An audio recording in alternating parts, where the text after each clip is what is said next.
Buenas, ¿cómo están? Buenas, ¿todo bien? Bueno, eh, bueno, hoy vamos a ver un tema nuevo. En la clase pasada dimos costos por intereses, lo digo bien en realidad. Este, Estas dos clases que vienen, o sea, el martes, obviamente no tuvimos clase por el feriado, o sea, este jueves y las dos clases de la semana que viene vamos a estar dando este tema que es instrumentos financieros, este, que es uno de los temas más complejos, si se quiere, eh, además de lo que es el próximo tema que va a ser todo lo que es reconocimiento de ingresos de la NIF 15. Eh, Instrumentos financieros. Vamos a ir viendo un poco el teórico. La idea hoy es dar una parte del tema y irme echando un poco con el práctico para ir viendo algunos casos. Es bastante teórico, o sea, bastante conceptual, así que bueno, vamos a irme echando algunos ejercicios. Bueno, esto es un poco lo que vamos a ver hoy. Este, la idea es, en la clase de hoy, ver hasta reconocimiento inicial y medición posterior, todo lo que es deterioro, coberturas, NIF 7 y NIF para pymes, lo vamos a ver en las próximas clases. Eh, es la idea, vamos a ver si llegamos, pero bueno. Básicamente, instrumentos financieros está comprendido en tres normas. En la NIC 32, donde se trata el tema de presentación, definiciones e instrumentos compuestos. En la NIF 9, que es donde se trata todo lo que es reconocimiento, medición, o sea, todo lo que es valorización, reconocimiento inicial y medición posterior, deterioro y contabilidad de coberturas, que es un tema específico dentro de instrumentos financieros. Y después tenemos la NIF 7, que es todo lo referente a revelaciones, o sea, qué información tenemos que plasmar en notas respecto a los instrumentos financieros. Por otro lado, tenemos, o sea, esto sería todo full IFRS. Acá tenemos lo que sería NIF para pymes, que está comprendido en la sección 11 y 12. En la última clase vamos a ver un poco cuáles son las diferencias de NIF para pymes con full IFRS. Pero eso va a ser el jueves que viene, probablemente. Bueno, eh,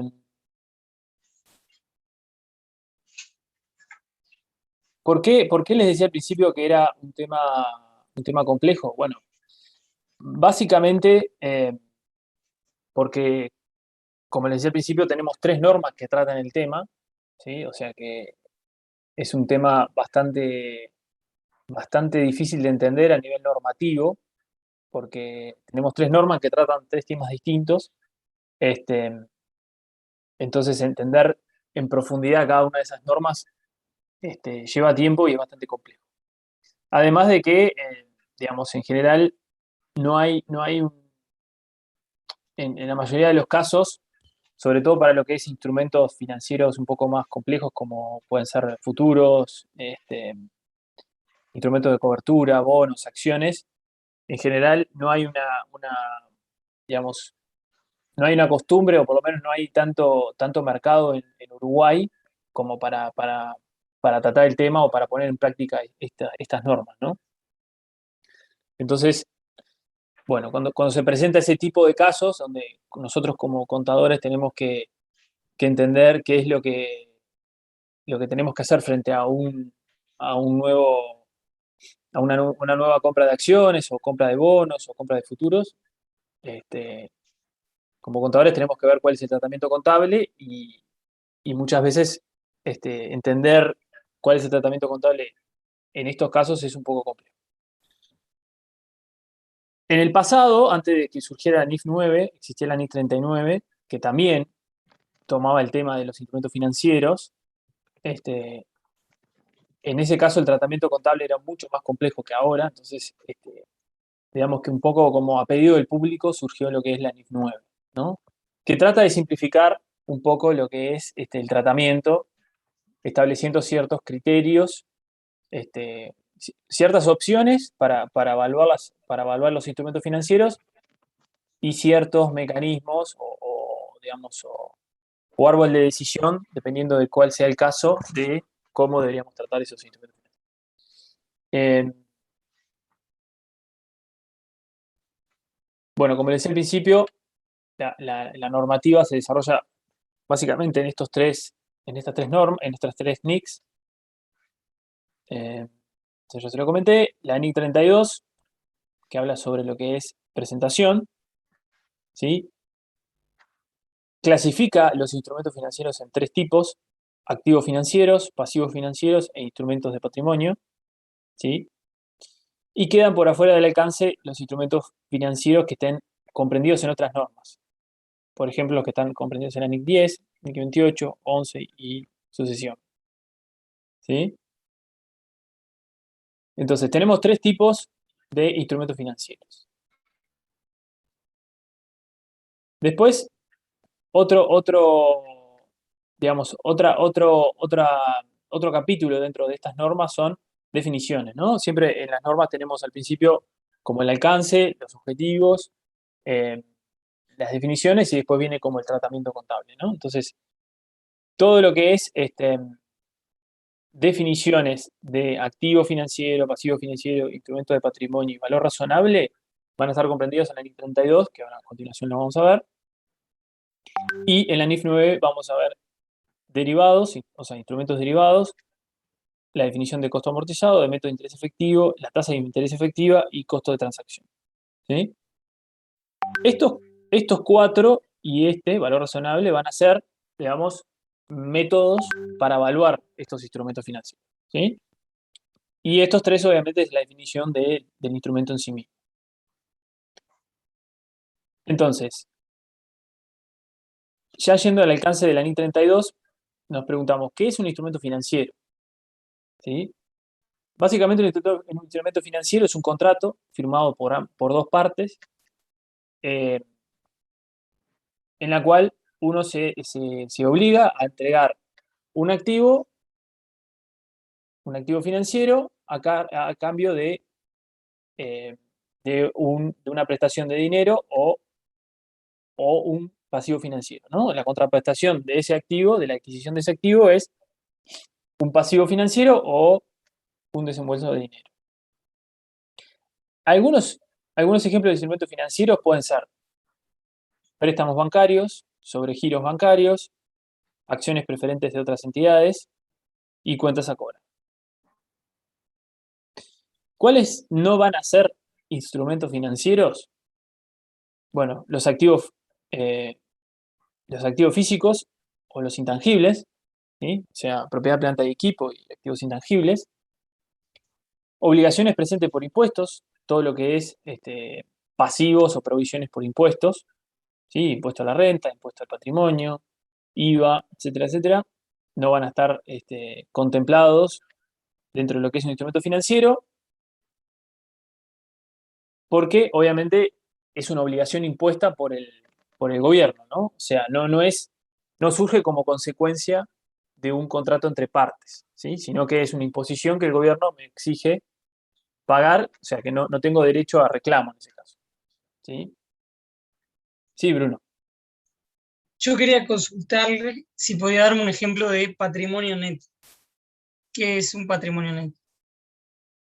¿Un instrumento de patrimonio neto? Sí, Sí, es cuando una entidad emite acciones, ¿sí? O bonos o obligaciones negociables a terceros, ¿sí? Entonces, eso es un instrumento de patrimonio neto, ¿sí? Cuando vos entregás parte de tu patrimonio, ¿sí? O sea, cuando digo patrimonio, digo la diferencia entre el activo y el pasivo, ¿no? Cuando vos entregás, o sea, a un tercero, a otra empresa o una persona física, una nueva acción o un bono, una obligación negociable como consecuencia eh, de tu patrimonio neto, de ¿sí? acuerdo. Eso sería O como sea, un... neto porque antes de la entrega de las acciones o bonos se hacen determinadas cosas para que no sea todo el patrimonio, sino patrimonio después de deducir las pérdidas.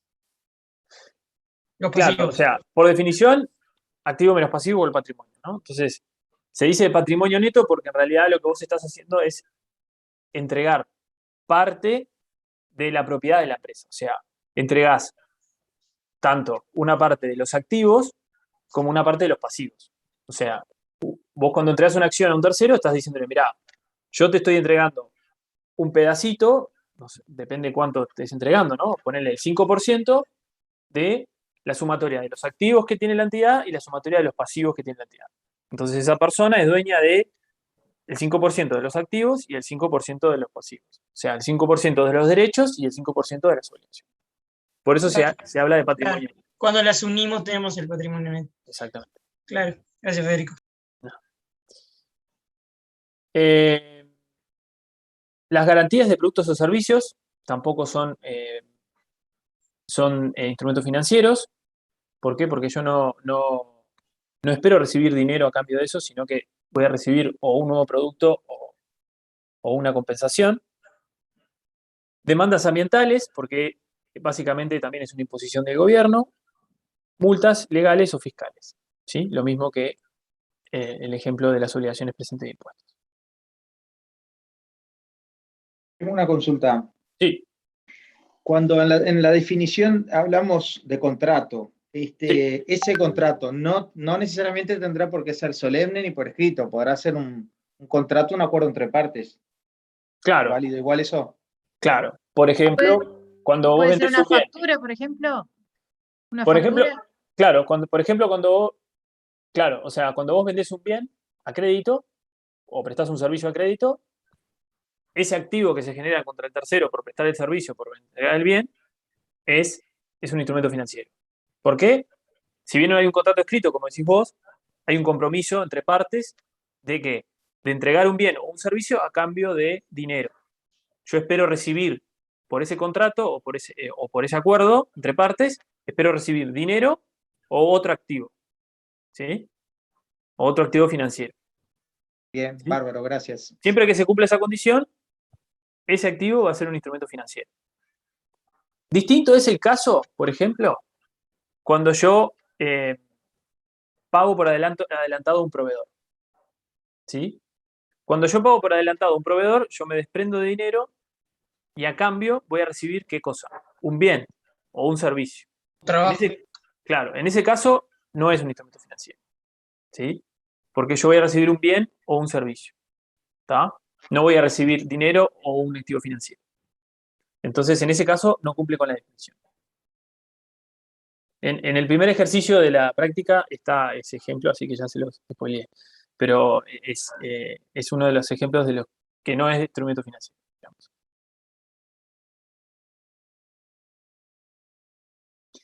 Decíamos, tenemos activos financieros, pasivos financieros e instrumentos de patrimonio.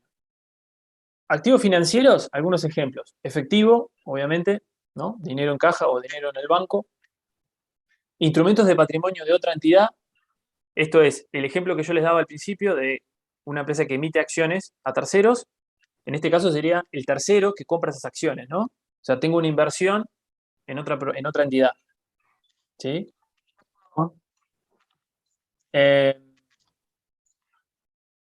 Derecho contractual, en este caso dice a recibir efectivo u otro activo financiero o intercambio de bienes de activos o pasivos con una entidad en condiciones favorables. ¿Qué quiere decir esto? Cuando yo intercambio activos con otra empresa, si el valor de los activos que yo entrego a cambio de los que recibo son favorables, o sea, quiere decir que son mayores, yo voy a recibir, tengo un activo financiero por eso. O sea, espero recibir la diferencia que tengo al inicio. O sea, como yo entrego... Tenemos un acuerdo de que vos me vas a dar 100.000 pesos y que yo a cambio te voy a dar un auto de 5.000 pesos. Por la diferencia de eso tenemos hay un activo financiero. Exactamente. Que no vale lo mismo. Resulta beneficios. Claro. En el caso, claro, un buen ejemplo es el caso de las permutas, por ejemplo. Sí. ¿Es eso o es cuando tenés una permuta y a su vez tenés a favor algo que te den efectivo? Ponele, o sea, porque si es una permuta sola, como que no. Tendría que estar cuando hay un sobrante. Es en el caso de que haya una transferencia de bienes, ¿sí? O sea, un intercambio de activos y pasivos, y el valor razonable de los activos y pasivos no sea el mismo. Entonces se genera ya sea un pasivo o un activo. En este caso, un activo, ¿no? Sí, lo que dice la compañera está bien. Si son los dos autos, no, porque ninguno es un efectivo o activo financiero. Claro. Pero si yo O sea, entrego un bien. a lo que voy es que tiene que haber como un sobrante en Claro, efectivo o activo exacto. financiero. Tiene que haber un sobrante en el valor razonable de los dos. ¿Sí? O sea, yo entrego un bien, no importa si es financiero o no, entrego un bien, el otro me entrega un bien, hay una diferencia de precio, valor razonable, entonces se genera un pasivo o un activo que es un instrumento financiero. ¿Sí? ¿Se entiende? Porque yo voy a esperar o voy a esperar recibir dinero a cambio de esa diferencia de precio. Profesor, ¿es en el caso de una permuta? ¿Así? Sí, en el caso de la permuta, computaría así, exactamente. Profe, Sí, siempre se tiene que, para que sea activo financiero o pasivo, tiene que ser que hay dinero. dinero, o sea, siempre la contraprestación tiene que ser dinero o otro instrumento financiero. Ya puede ser, por ejemplo, una cesión de crédito, ¿sí? O sea, si por ejemplo, vos le vendés Una algo, cesión de derechos o cosas así. claro, por ejemplo, vos le vendés un bien a alguien, ¿sí? Un ejemplo simple, vos le vendés un bien a alguien y vos esperás recibir el dinero en el plazo de 60 días, ¿sí? Pero de repente, él te puede dar un cheque diferido de un tercero, te puede ceder un crédito que él tiene contra un tercero, ¿sí? O sea, suponete, son tres partes, ¿no? Estás vos, o sea, está la empresa, la otra empresa y hay una tercera empresa. Esta empresa tiene un crédito con esta tercera porque le vendió cosas. Y vos a su vez le vendiste cosas a este. Sería Entonces, cuando nos endosan un cheque o algo así, o sea, nos pasan un cheque sí, o algo así. cuando te endosan un cheque o cuando te ceden Cuando contractualmente sean derechos de que ellos Exacto, tienen. Ahí va. exacto. Está, ahora Claro. sí entendí. Sí, Y sí, sí. los pasivos sería cuando nosotros cedemos derechos o, bueno, varios ejemplos. Claro. Está. Siempre lo que hay que pensar es la contraprestación tiene que ser un instrumento financiero. Entonces, ya sea dinero o otro activo financiero, el que voy a recibir. ¿Tá? Igualmente, si después al final nos llegan a pagar con, no sé, mercadería, se reclasifica y listo, no. Sería un activo igual financiero, ¿no? No te seguí. Perdón. Si yo me desprendo de dinero, Yo tengo- para que alguien me entregue mercadería, Mm. No, digo no, que yo en un principio puedo tener un activo financiero, pero que al final me paguen con otra cosa que no sea dinero, por X razón, ¿o no? Carla, los perritos, por favor. por ejemplo, vos decís, por ejemplo, con otro activo, con un activo fijo, por ejemplo. Claro, Claro. Sí, en ese caso sí, digamos. Ahí dejaría de ser un instrumento financiero. ahí va, gracias. Bueno, en el caso de los pasivos financieros es lo mismo, ¿no? Es una obligación contractual de entregar efectivo u otro activo financiero o intercambiar pasivos financieros con otras entidades en condiciones favorables. Es el mismo caso, pero al revés. O sea, estás parado del otro lado de la vereda. Un contrato que será o pueda ser liquidado con un instrumento de patrimonio de la entidad y en función del cual la entidad esté obligada a entregar un número variable de instrumentos de patrimonio propios. Acá, este es un caso particular, lo vamos a ver, pero es básicamente puede pasar que yo tenga un pasivo financiero porque me obligo a entregar. Supónganse que ustedes emiten acciones y van a tener que pagar dividendos por esas acciones, ¿sí? A los dueños de las acciones. ¿Sí? Una empresa emite acciones que tienen como condición que una vez al año van a pagar dividendos. Esos dividendos van a ser un pasivo financiero para la empresa. ¿Sí? ¿Por qué? Porque yo me estoy obligando a desembolsar dinero para pagarle a un tercero. ¿Ah? Digamos, eso es lo que acá llama como, lo que acá en la letra dice la entidad esté obligada a entregar un número variable de instrumentos de patrimonio propios, ¿sí? Ustedes emiten un instrumento de patrimonio, como es la acción, como explicaba al principio, pero hay un componente de esa acción que es los dividendos que tengo que girar, ¿está?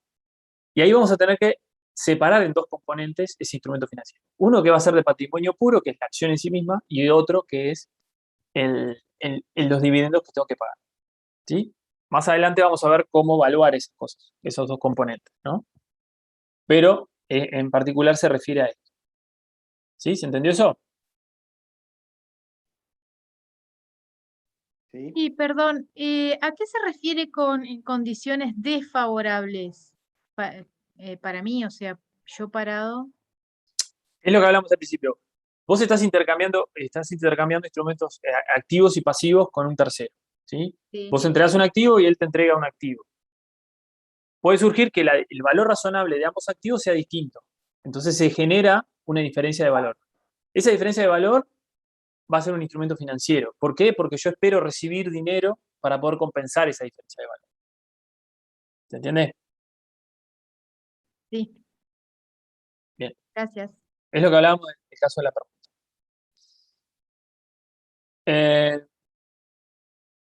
Bueno, instrumento de patrimonio es lo que ya hablábamos al principio. Acá lo define como todo contrato que evidencia una parte residual de los activos de una entidad una vez deducidos los pasivos, ¿no? Lo que hablábamos al principio. Es un instrumento que refleja el valor, la diferencia de valor entre los activos que tiene una entidad y los pasivos que tiene la entidad. ¿Ah? Después tenemos los instrumentos compuestos, que acá esto es lo que les comentaba hace un ratito, de que ustedes pueden tener un instrumento que tenga por una parte un pasivo y por otra parte un instrumento de patrimonio, ¿sí?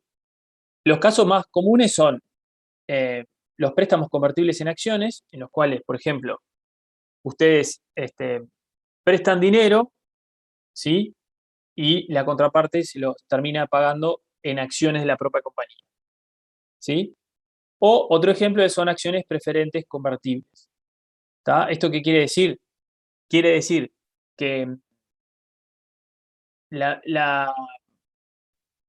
una empresa puede comprar acciones de un tercero, ¿sí? Y convertirlas en un pasivo, ¿sí? O sea, convertirlas, pasarlas de un instrumento de patrimonio a un pasivo común y corriente, digamos, ¿sí? Como un préstamo. ¿Está? Esto no se preocupen si no lo entienden mucho, es poco común que pase en la práctica. Entonces, de repente hay cosas que le van a sonar un poco abstractas porque en realidad no es que se vea muy común en la práctica, ¿no? ¿Dijiste convertirlas en un tercero? ¿Cómo? ¿Cómo dijiste que ibas a comprar acciones? Una empresa compra acciones y un tercero convertirlas en un préstamo. Claro, una empresa compra acciones, ¿sí? Y termina transformando esas acciones en un préstamo a cobrar con la entidad, ¿sí? En vez de recibir dividendos por esas acciones y tener un instrumento de patrimonio, lo transforma en un instrumento, en un pasivo, ¿sí? Puede ser un préstamo, puede ser obligación negociable, lo que sea, ¿sí? ¿Se entiende? O sea, la deuda se va a mantener. Yo compro, profe, Para en él. ese caso. O sea, un beneficio para él del préstamo que va a recibir por esas acciones. Claro, yo tengo una entidad A y tengo una entidad B. La entidad A compra acciones que emitió B, ¿sí? Las acciones tienen como cláusula que pueden ser convertibles en un préstamo, por ejemplo, ¿sí? En un plazo X de tiempo. Entonces, por ejemplo, después de un año, esas acciones, o sea, la empresa A puede elegir convertirlas en un pasivo. Y en lugar de recibir los dividendos que pagaría esa acción, los convierte en un pasivo y va a recibir intereses recurrentemente por ese pasivo, por ese préstamo que le otorgó a B, ¿sí? O sea, ustedes piensen que una empresa tiene dos maneras de financiarse, ya sea por capital propio, o sea, quiere decir emitir acciones, o pidiendo préstamos a terceros, a un banco u a otra entidad, ¿sí? Entonces, puede pasar que la empresa opte por endeudarse emitiendo acciones, entregando parte de su patrimonio a un tercero. y como cláusula en esas acciones se establezca que esas acciones pueden dejar de ser acciones en un momento determinado y pasar a ser un préstamo. ¿Sí? Entonces, la empresa, en lugar de tener un derecho sobre el patrimonio de la entidad, va a pasar a tener un derecho sobre el pasivo, o sea, va a tener un derecho, o sea, va a tener un pasivo financiero con esa entidad. ¿Sí? ¿Se entendió? ¿O no? Y en ese caso, ¿cómo sería bien esto, profe? ¿Que las acciones dejan de estar a nombre del que las compró al principio o qué? Claro, O claro. sea, como que le reintegraría las acciones. Le reintegra las y- acciones y queda, pero eso se estipula por cláusula, Claro, cláusula en un yo le contrato, compro ¿no? las acciones, él me entrega las acciones y yo le firmo un vale por el equivalente, Ah, ahí vos como ves un si, préstamo. si te conviene más recibir los intereses por un préstamo o o las distribuciones de utilidades. Sí. Ahí hay varias Ah, casuísticas. A veces es por elección del que adquiere las acciones y a veces es a veces está implícito en un plazo, digamos. O sea, no es que o sea, lo que quiero decir es que a veces está establecido desde el comienzo esa opción o esa obligación en realidad. Y a veces puede pasar que esté establecido por contrato que el dueño de las acciones eh, puede optar por pasarse a préstamo, digamos, a obligación o quedarse con las acciones para siempre. ¿Se entiende? Eso depende un poco de la casuística y que esté establecido por contrato. Pero hay de los dos casos. ¿Sí? Es lo que se También llama podría ser, convertibles. Sí, también podría ser un bono. Los bonos son convertibles, ¿no? También, o sea, los también. cambian por acciones. Sí, bonos o Después los acciones. cambian por acciones. Ahí está. Sí, bonos o acciones. Sí, sí, sí. Cualquiera de los dos.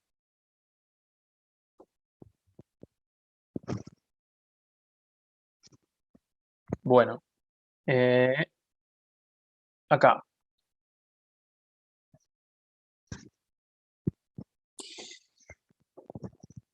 Bueno, relacionado con ese tema que estábamos charlando recién de las acciones que se convierten, la norma nos dice que siempre vamos a tener que evaluar cuál es la sustancia económica del instrumento financiero y no la forma legal. ¿Sí? Eh, ¿Por qué? Porque básicamente, digamos, lo legal puede diferir de lo que realmente sucede en la práctica, ¿no? En la realidad económica del instrumento. Entonces ahí, por ejemplo, algunos ejemplos que nos muestra ahí la norma es el caso de esto. Si una entidad ha emitido acciones preferentes rescatables a una fecha específica, estas deberán tratarse como un pasivo. Este es el caso en el cual yo emito acciones que van a ser rescatadas. ¿Sí? Entonces, que sí o sí van a ser rescatadas. ¿Qué quiere decir rescatadas? Quiere decir que yo te entrego hoy esa acción, vos me das dinero a cambio de esa acción, y yo en el plazo de 2 años te voy a rescatar la acción. Voy a agarrar y decir, voy a comprarte la acción nuevamente. ¿Sí? Entonces saco las acciones de circulación. ¿Está? Si ese es el caso, yo voy a tratar a ese instrumento que son las acciones como un pasivo. ¿Sí? Sí, porque es de naturaleza, es como sacar un crédito, ¿no? Claro, Dame plata ahora y yo después te la devuelvo. claro, exactamente. Entonces, legalmente es una acción y uno tendría que pensar que tendría que tomarla como un instrumento de patrimonio. Pero sustancialmente, o sea, la realidad económica es que, como dice el compañero, yo estoy pidiendo plata a un tercero. ¿Sí? Entonces es un pasivo para mí. ¿Tá? Yo recibo dinero a cambio de una obligación y me comprometo a entregar dinero a cambio de cancelar esa obligación. ¿Sí? ¿Se entendió eso? ¿No es más fácil decir que es el tercero, o sea, hacer un contrato como que me presta dinero y está pronto? Porque en sí no tiene Bueno, derecho alguno porque, eh, o sea, está obligado a vendérmelas, vamos a decir. bueno, No, sí, lo que pasa es que porque normalmente hay una diferencia sustancial entre los préstamos y las acciones, ¿no? O sea, un préstamo normalmente establece un pago de capital y un pago de intereses, que es fijo o, bueno, puede ser variable, ¿sí? Si está asociado a alguna tasa que fluctúa, como la tasa del LIBOR, una cosa así. Las acciones normalmente pagan dividendos y no hay un pago de capital. ¿Tá? Entonces, puede pasar que vos, como inversor, te convenga más, si vos esperás que la acción de esa empresa suba mucho, por ejemplo, comprar la acción en vez de prestarle un préstamo que te va a pagar una tasa de interés fija. ¿Sí? Eso, en el mercado hay miles de casuísticas distintas. Además, la negociabilidad es más fácil negociar acciones que negociar un préstamo que tenés con alguien. Sí, por eso digo, va a depender mucho del caso, pero en general, digamos, no es algo alocado que suceda esto. O sea, no es que sea raro que una empresa emita acciones rescatables, digamos. ¿Tá? Es algo bastante común. Capaz que, capaz que también lo que puede pasar es que les salga más barato emitir esas acciones que pedir un préstamo, por ejemplo. ¿Ah? Entonces, nada, la casuística depende del caso, de la vida de la empresa, de lo que se espere del futuro, del mercado en el que actúe. Puede pasar muchas cosas. ¿Tá? Otro ejemplo es una empresa que emitió acciones ordinarias, ¿sí? Y no tiene ninguna obligación contractual de pagar dividendos. ¿Tá? O sea, no tiene una obligación de desembolsar dinero durante la vida útil de la acción, ¿no? Desde que se emite la acción hasta que se cancela. ¿Sí? En ese caso, o sea, en este caso no son rescatables, son ordinarias, ¿no? Entonces voy a tener in eternum, o sea, durante toda la vida voy a tener las acciones emitidas, pero no tengo ninguna obligación de pagar dividendos. ¿Está? Es un poco raro el caso, pero digamos, puede pasar que no tenga ninguna obligación de pagar dividendos. En ese caso va a ser un instrumento de patrimonio puro, ¿sí? ¿Por qué? Porque no hay obligación, yo entrego acciones, que es un pedacito de mi patrimonio, entonces no hay ningún tipo de pasivo.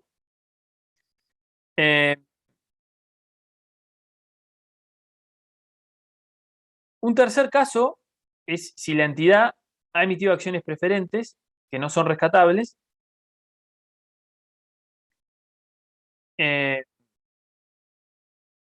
Si existe la obligación de pagar dividendos, bueno, ahí es el caso que les comentaba al principio, que yo tengo una obligación, en este caso por la generación por la emisión de las acciones, de pagar dividendos. Esa obligación de pagar dividendos lo voy a tratar como un instrumento de pasivo, y el valor de las acciones en sí mismo lo voy a tratar como un instrumento de patrimonio.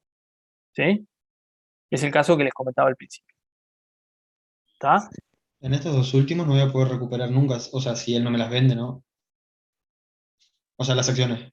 Claro, no son rescatables, exactamente. No las voy a poder recuperar. Salvo que, bueno, haya un cambio en el estatuto, ¿no? Y no sé, se disuelva la sociedad, no sé, o cambie de razón social, lo que sea, ¿no? O haya una transformación, o alguien compre la acción, la empresa, bueno. Pero en sí, después que emití las acciones, si no son rescatables, son perpetuas, digamos. Bien, perfecto.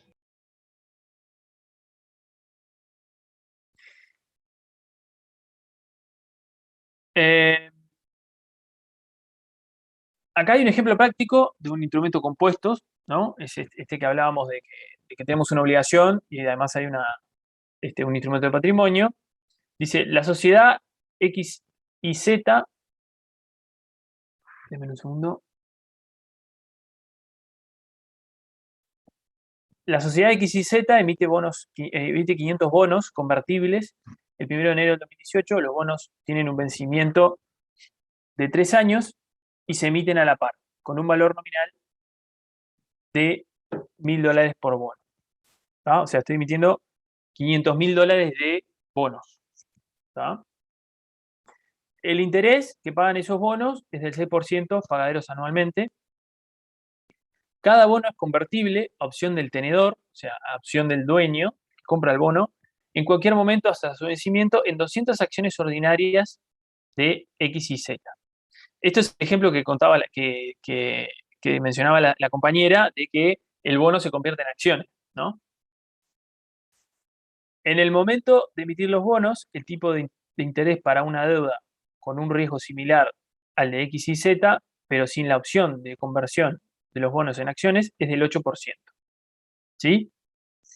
O sea, un bono similar, emitido por una empresa similar a la X y Z, paga en el mercado un 8% anual. ¿Tá? Y nos piden contabilizar el bono emitido por X y Z en el momento de su emisión.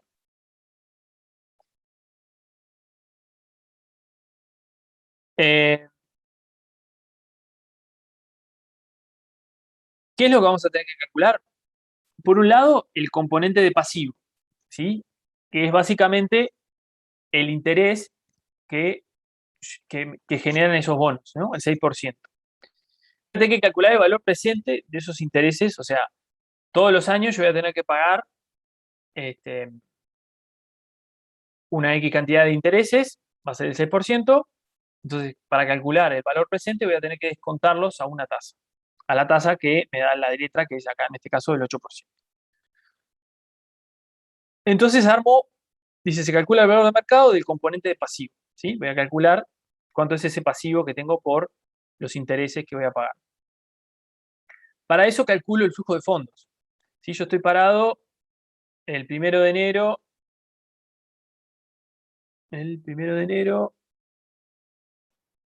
Esto, perdón, lo vamos a hacer desde el punto de vista del emisor o del tenedor. Del emisor, sí, Ahí está. del emisor. Sí, yo voy a calcular cuánto es el pasivo que tengo que desembolsar para pagar los intereses a el tenedor del bono, ¿no? Entonces, el primer año yo genero un interés de 60 pesos porque tengo $1000 por 60, ¿no? Y lo voy a deflactar, ¿sí? Por el 8% de la tasa de interés a un año, ¿no? Lo llevo para atrás un año. O sea, lo dejo parado al 1 de enero del 2018, que es cuando se emitieron los bonos. El valor presente de eso me da 55 pesos. Lo mismo para el resto de los años. En el tercer año voy a tener el rescate del bono, que son los $1000. ¿Está? El valor presente, o sea, la sumatoria de los 3 años, me da 948 pesos. ¿Está? Entonces, 948, perdón, dólares son, ¿no? 948 dólares por los 500 bonos me da 474.229 dólares, que es el valor presente del pasivo que yo voy a tener que pagar por esos intereses. ¿Está? ¿Qué es lo que voy a tener que, o sea, ese es mi instrumento de patrimonio, es la evaluación de mi instrumento, perdón, de mi instrumento de pasivo, ¿sí? Que voy a tener que poner en la contabilidad. ¿Cuánto es el instrumento de patrimonio asociado a ese bono? Bueno, va a ser la diferencia entre el total de efectivo que recibimos al momento de emitir los bonos, o sea, los 1000 por los 500 bonos, que son los $500.000 que me traen a la caja, menos la obligación que tengo por esos bonos. ¿Está? O sea, 500 menos los 474.000 dólares, que me da los 25.000, que eso es lo que voy a meter como instrumento de patrimonio. ¿Sí?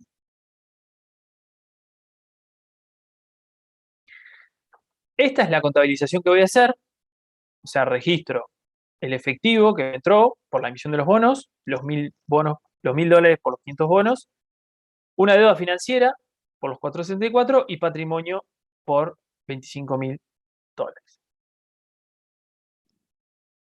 ¿Sí? ¿Se entendió? Profe, ¿la deuda financiera se refiere a los intereses? En los intereses más la cancelación del bono.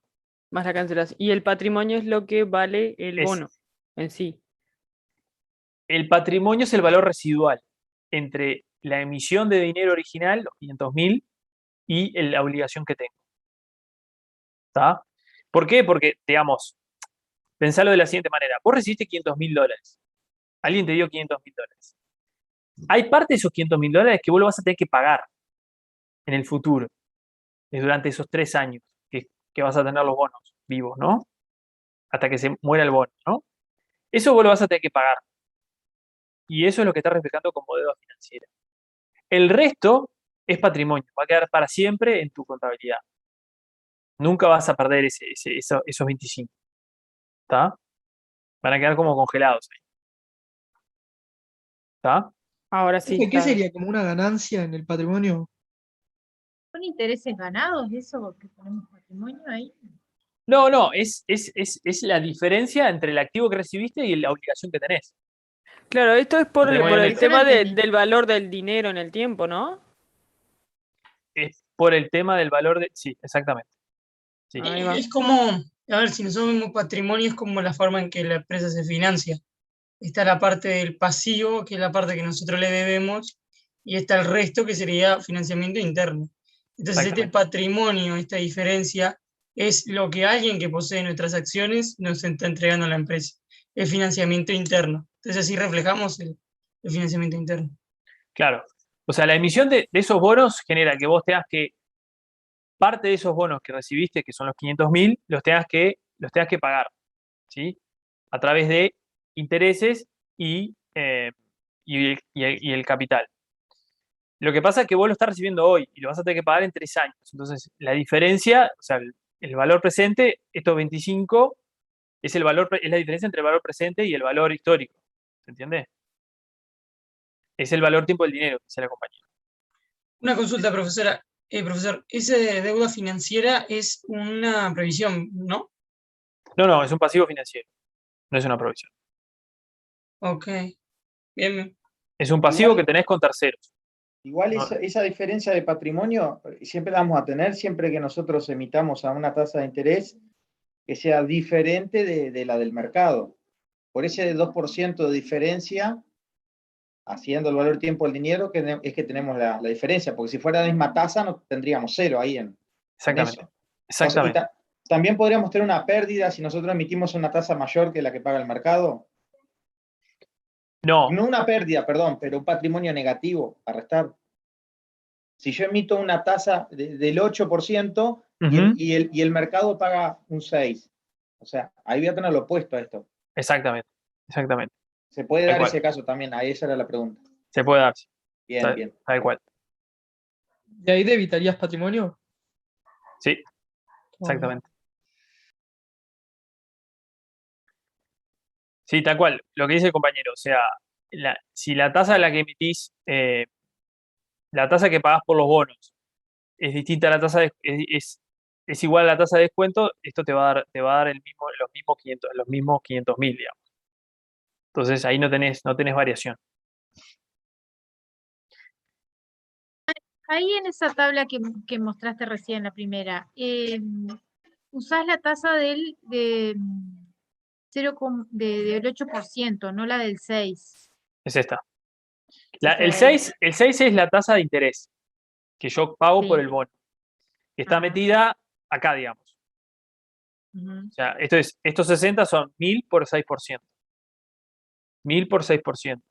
1.000 por 6%, y en este caso tiene el pago del cupón, ¿no? O sea, el pago del bono, Ah, claro. del capital, digamos. En la jerga se llama cupón. Cuando vos le pagás, vos recibiste el dinero acá, el 1 de enero del 2018. Sí, A el vos valor principal vendría a ser. el principal, exactamente. Ahí Sí, está. en la jerga se llama cupón, pero es el principal, Ahí sí, está. exactamente. Ujú. ¿Y la tasa esa del 8, de dónde salió? La tasa del 0,8 es, Del 8. claro, es una tasa de interés para una deuda de riesgo similar a la que tiene X y Z. Si es una tasa de referencia del mercado, Ah, eso viene de afuera, digamos. viene de afuera, Dato de afuera. Ajá. exactamente. Para una empresa que tiene riesgo similar a la X y Z, yo me puedo fijar en el mercado cuál es la tasa de interés que tiene y ahí lo descuento ese valor. Esto es lo más difícil de obtener para Como hacer este dato. cálculo, ¿no? Claro, es lo Claro. más difícil. Esto está implícito en los bonos, es por contrato, toda esta información está todo metida en los contratos. Esta es la parte más difícil, ¿no? De obtener. Sobre todo en bonos que en bonos de empresas, ¿no? O sea, porque si fueran bonos del tesoro o bonos digamos, de países, sería más fácil porque, digamos, la información es pública. Pero acá vos ya tenés que ver digamos, el riesgo de la entidad, de la empresa. Y si la empresa no es pública, no tenés acceso a la información. Siempre ¿Entendés? tengo que comparar y buscar un bono similar en el mercado para ver la tasa de riesgo, ¿esa? Sí, sí. Sí, para poder calcular el valor presente, sí. Sí. Gracias. Que cada uno es convertible en 200 acciones, ¿para qué nos sirve? Bueno, lo que pasa es que acá ahora vamos ahí. Es la parte 2 del ejemplo. Ahora ya llegamos. Perdón. Bueno, más definiciones. Un instrumento derivado, ¿sí? ¿Qué es un instrumento derivado? Es un instrumento cuyo valor va a cambiar en función de los cambios que pueda surgir en otro indicador, ¿sí? Puede ser una tasa de interés, como la LIBOR, puede ser un valor de mercado, como el tipo de cambio de una moneda, puede ser el valor de un commodity, lo que sea que esté atado a ese instrumento de financiero, ¿sí? Si ustedes en el contrato establecen que el valor de ese instrumento financiero va a variar en función de, em, de otro indicador, el valor de ese instrumento financiero va a variar en función de cuánto varía ese indicador.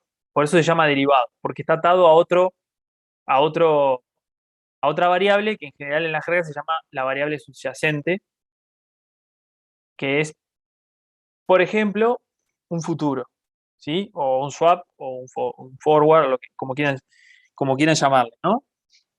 En el cual, ¿saben lo que es un futuro o no? No. No. Un futuro es es cuando ustedes se comprometen hoy a cumplir con una obligación en el futuro. Por ejemplo, se utiliza mucho en los cambios de moneda.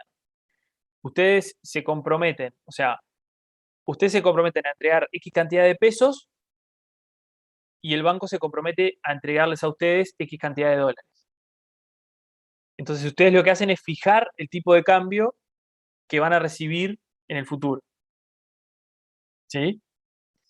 Sí, sí, Es, sí, sí, es como una compra anticipada, adelantada. claro. Se algo utiliza así. mucho, digamos, con los exportadores, ¿sí? O sea, por ejemplo, los que cosechan, los que venden granos, ¿sí? O commodities en el exterior, carne, soja, todo eso, como el tiempo de producción es muy largo, lo que hacen es asegurarse el tipo de cambio hoy para poder obtener una rentabilidad fija, ¿sí? Por esa cosecha. O sea, porque ellos empiezan a producir hoy y van a vender en 9 meses. Entonces lo que hacen es decir, bueno, yo me fijo el tipo de cambio al que voy a vender esa cosecha. ¿Está? Entonces, lo que haces es, digamos, evitar el riesgo cambiario.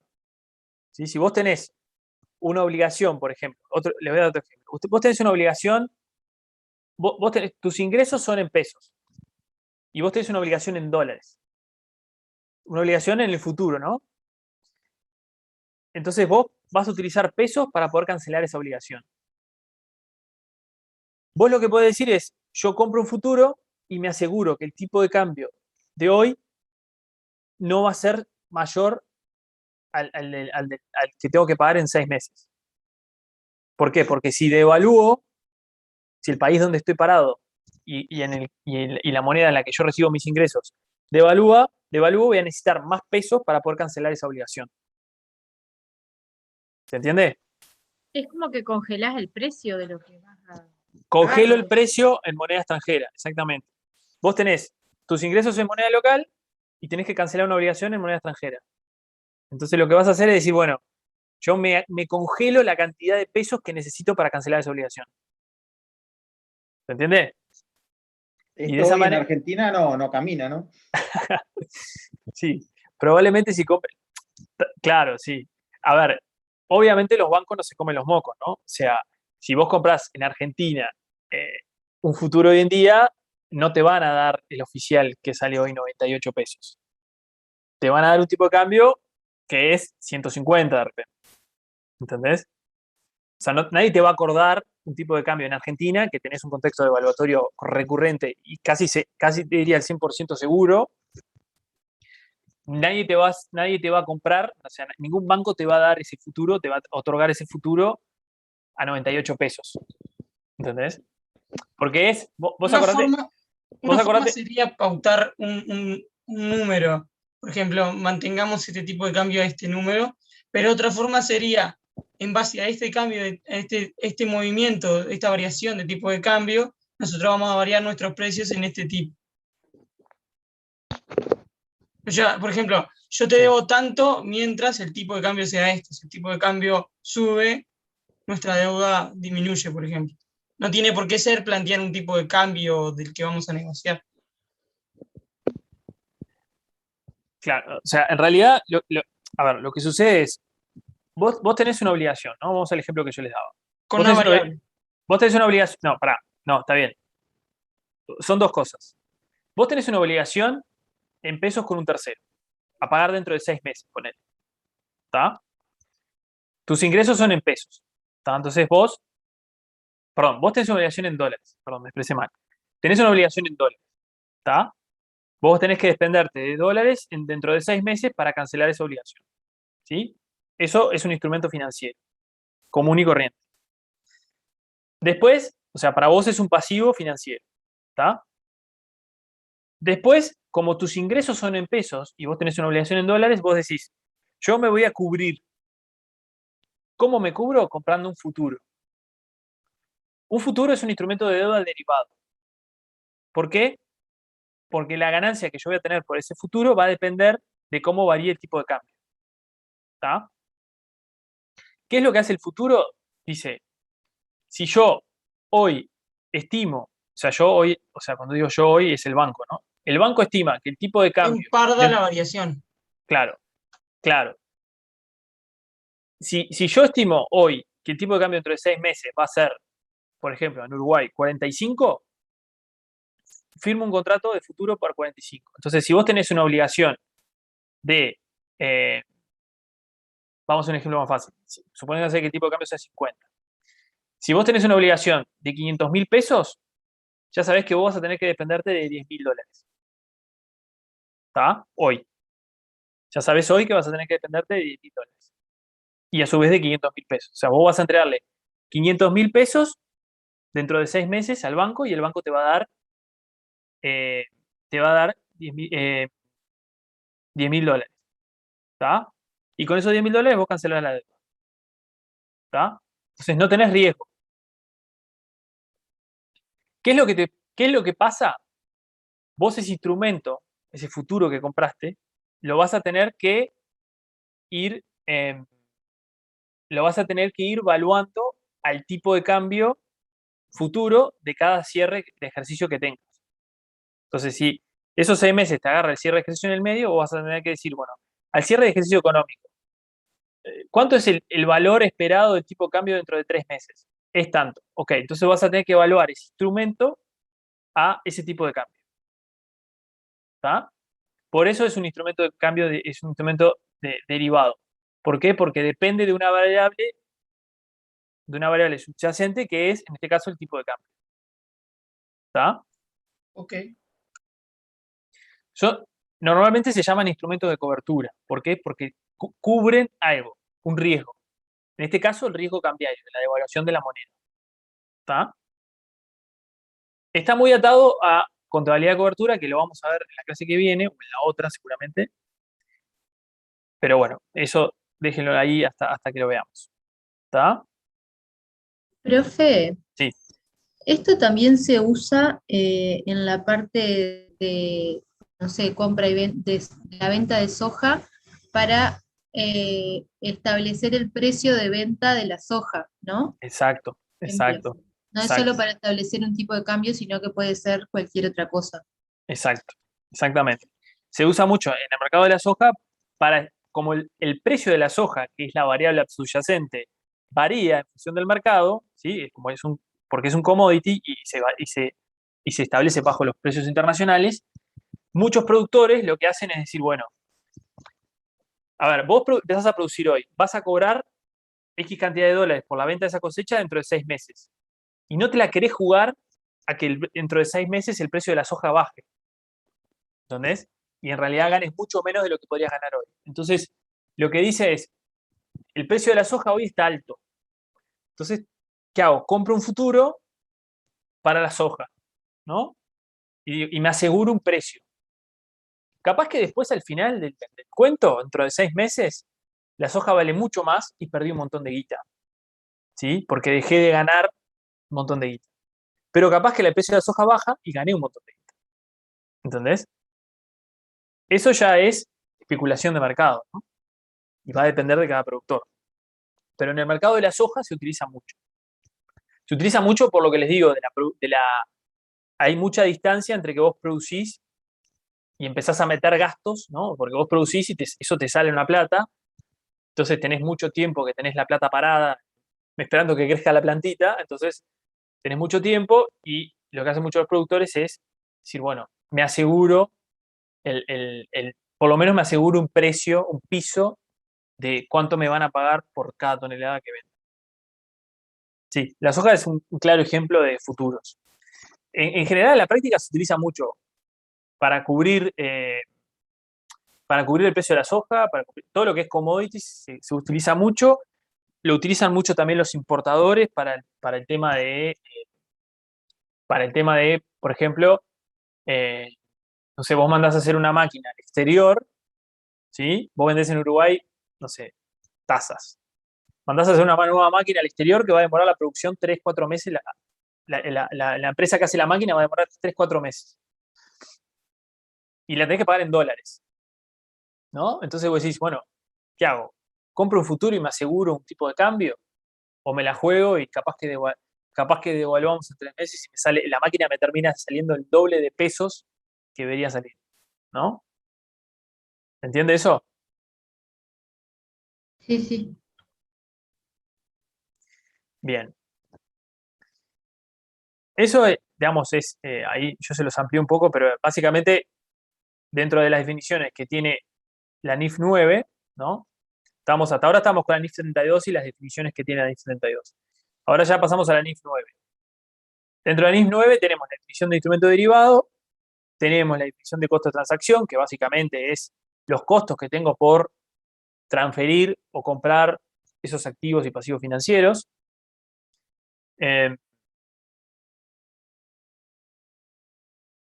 Y tengo 3 definiciones más, que son la de costo amortizado de un activo o un pasivo financiero, el método de interés efectivo y la tasa de interés efectivo.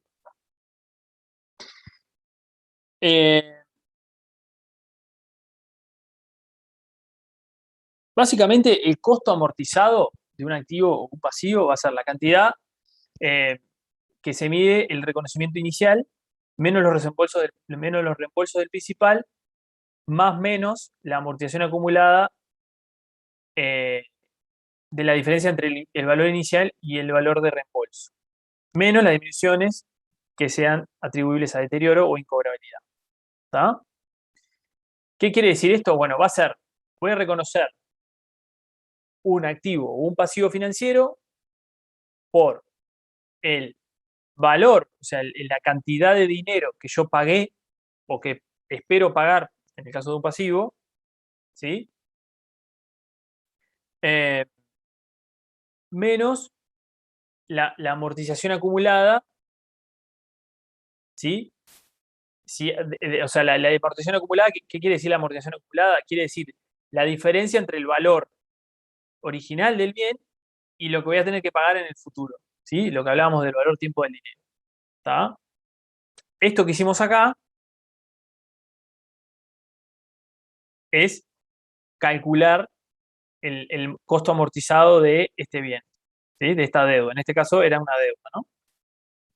¿Sí? Es el valor presente original, que son los 500.000 dólares, menos la amortización de los componentes de ese capital, de ese activo o ese pasivo. En este caso era el interés y el desembolso del principal.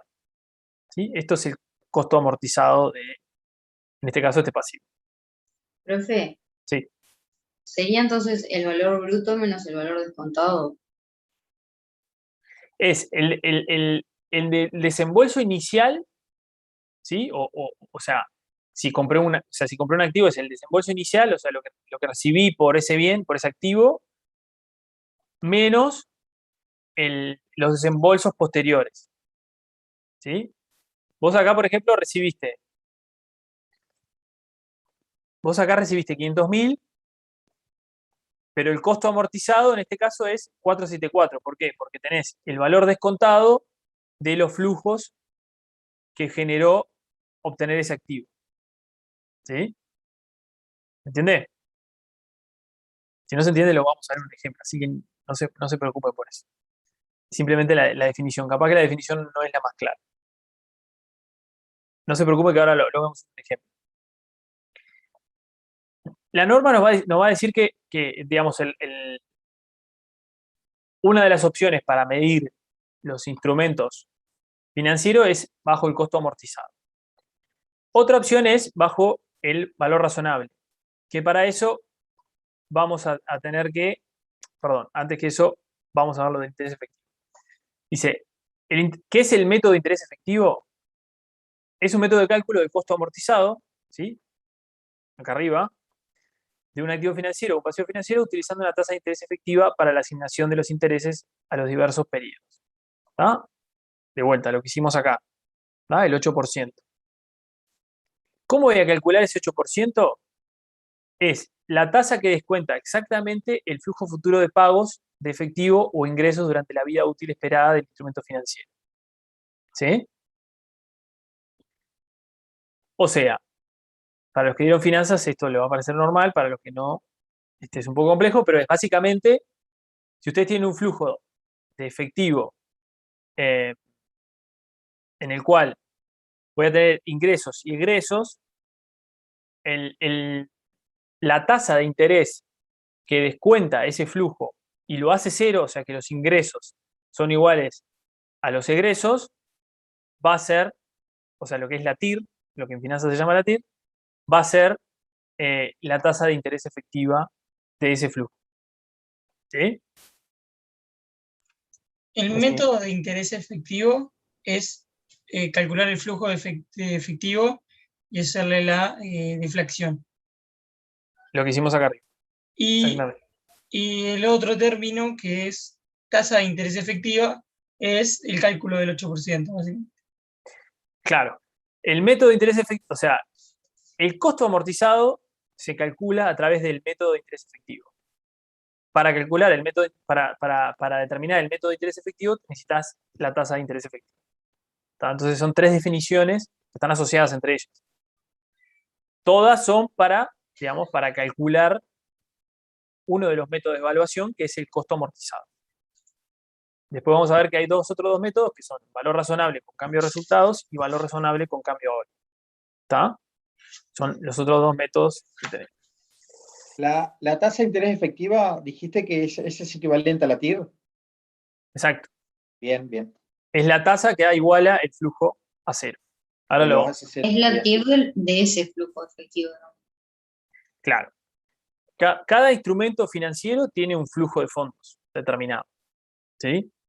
Que siempre va a componerse depende cuál sea el instrumento, puede ser simplemente que vos te comprometés a pagar hoy 100 y pagás 100 dentro de un año, o puede haber un interés implícito, entonces tenés pagos de intereses, pagos de capital, todo, depende cuál sea el instrumento financiero, es el flujo que tiene ese flujo, la cantidad de dinero que vos vas a recibir y la cantidad de dinero que vas a tener que desembolsar para cancelarlo. Eso depende, digamos, depende cómo sea el flujo. ¿Tá? En este caso del bono es lo que les digo. Vos recibiste 500.000 al principio y te obligaste a pagar 60, 60 y 1.060 en los siguientes ejercicios. ¿Tá? Ese es el flujo, digamos, de efectivo que tenés. Profe, ¿y la tasa de interés efectiva en ese ejemplo que sería 6? En este, no, 8. 8, está. Acá hay un ejemplo. ¿Sí? Costo amortizado y método de interés efectivo, un ejemplo. Dice, el 1 de enero del 2018, así capaz que les clarifico un poco mejor. El 1 de enero del 2018, la entidad A compra un instrumento a 5 años por un total de $1.000. El monto del capital asciende a 1.250. El capital será reembolsado el 31 de diciembre del 2022, o sea, 5 años después. La tasa de interés, sí, perdón, tiene un interés fijo de 4,7, pagadero anualmente. Y acá nos da ya el calculito, que es $1.250 por 4,7, 59 al año. La tasa de interés que descuenta exactamente el flujo de pagos futuros de efectivo hasta su vencimiento es el 10%. Los costos de transacciones no son tenidos en cuenta en este ejemplo. O sea, no hay costo por transaccionar. ¿Tá? Puede haber algún costo por adquirir ese activo. ¿Sí? Honorarios, gastos de un broker, o sea, de un comisionista, de un corredor de bolsa, lo que sea. Eso aumentaría el valor. Claro, eso es parte del flujo de fondos, digamos, ¿no? Si vos tenés que desembolsar X cantidad de plata para poder pagar esos gastos, es parte del flujo de fondos y varía el flujo. Entonces lo disminuiría. Claro. Entonces,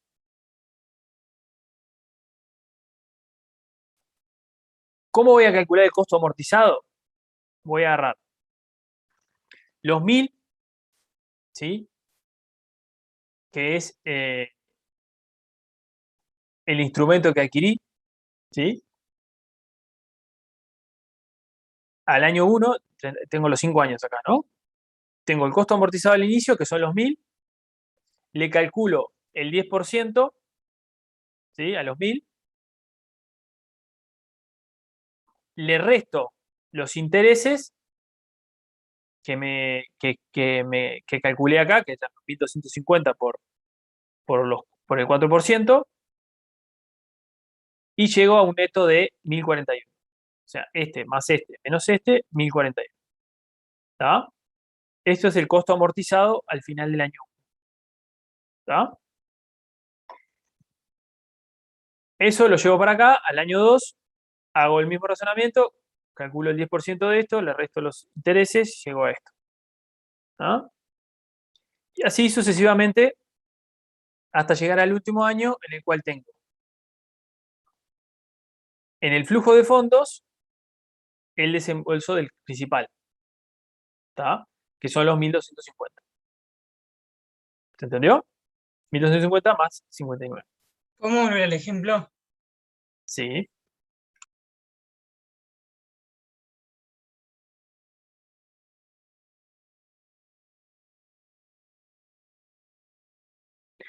O sea, básicamente yo me obligo a pagar dentro de 5 años 1.250, ¿sí? Más los intereses. Y para eso recibí hoy $1.000. ¿Está? Entonces, yo voy a tener que calcular, este instrumento lo voy a tener durante mi contabilidad durante 5 años. Entonces voy a tener que calcular cuál es el costo amortizado de ese instrumento durante 5 años. Al cierre de cada año voy a tener que calcular cuánto es el costo amortizado. El primer año lo voy a calcular, voy a decir, bueno, ok, yo me comprometía a pagar 1.000, ese año voy a pagar 59 de intereses y la tasa que descuenta el flujo es 10. Entonces el costo amortizado al final del ejercicio 2018 es 1.041. Profe, ¿podría ir a la otra? ¿El 10 ese de qué es? ¿El 10% que sería? El 10% es la TIR del flujo. Ah, ahí ¿Sí? va. Si ustedes hacen el flujo de fondos y lo descuentan, si ustedes hacen el flujo de fondos y lo descuentan al 10%, le va a dar 0. ¿Está? ¿Qué pasa? Vos pensás que vos recibís dinero hoy. ¿Está? Recibiste 1.000. Y vas a pagar al final 1.250. Y además vas a pagar durante cada año 59. ¿Está? Obviamente, si vos haces los 1000, que fue lo que recibiste de dinero, menos todas las salidas, eso no te da 0. ¿Tá?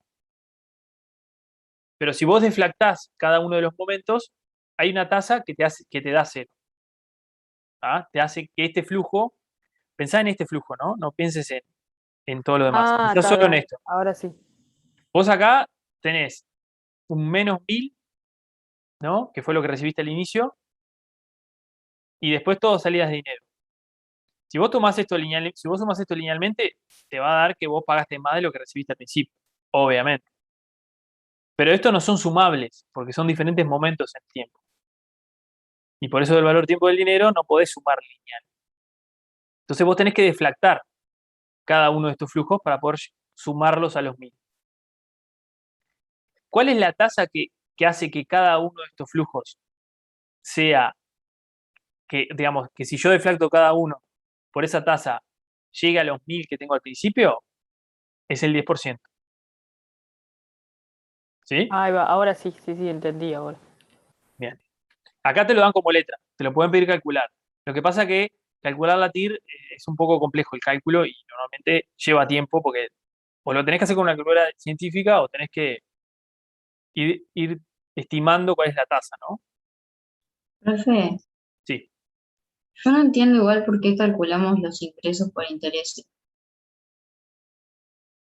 ¿Esto?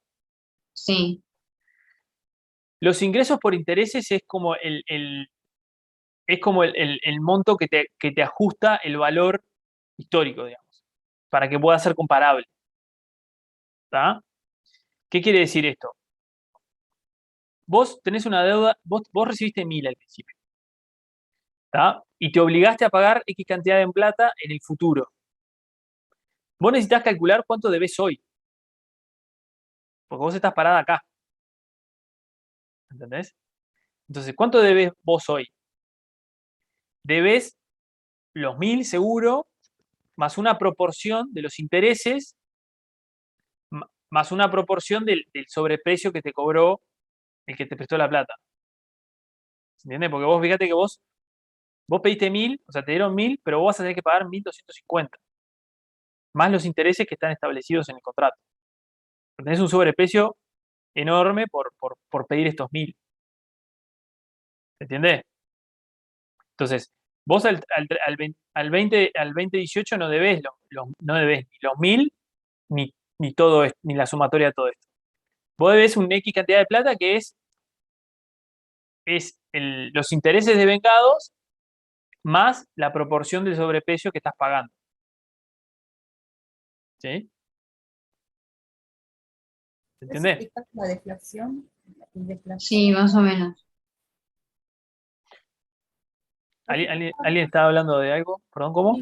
En la deflación, la última cuenta ahí, 1250 más 59. 1250. Más 59. Abajo en el flujo de fondo. Ahí. Ah, claro. Esto es el flujo de fondo. En eso, quería saber de la deflación. Esto es el flujo de fondos. Es lo que vos pagás cada año para cancelar ese pasivo. ¿Sí? El contrato dice que vos pagás un interés fijo del 4,7, o sea, 59 al año, y el capital se reembolsa al vencimiento. Todo junto. ¿Está? Entonces, al último año vos vas a tener que desembolsar para cancelar ese préstamo los 1250 de capital y 59 de préstamo, de los intereses, perdón, del último año. ¿Ah? ¿Se entendió eso?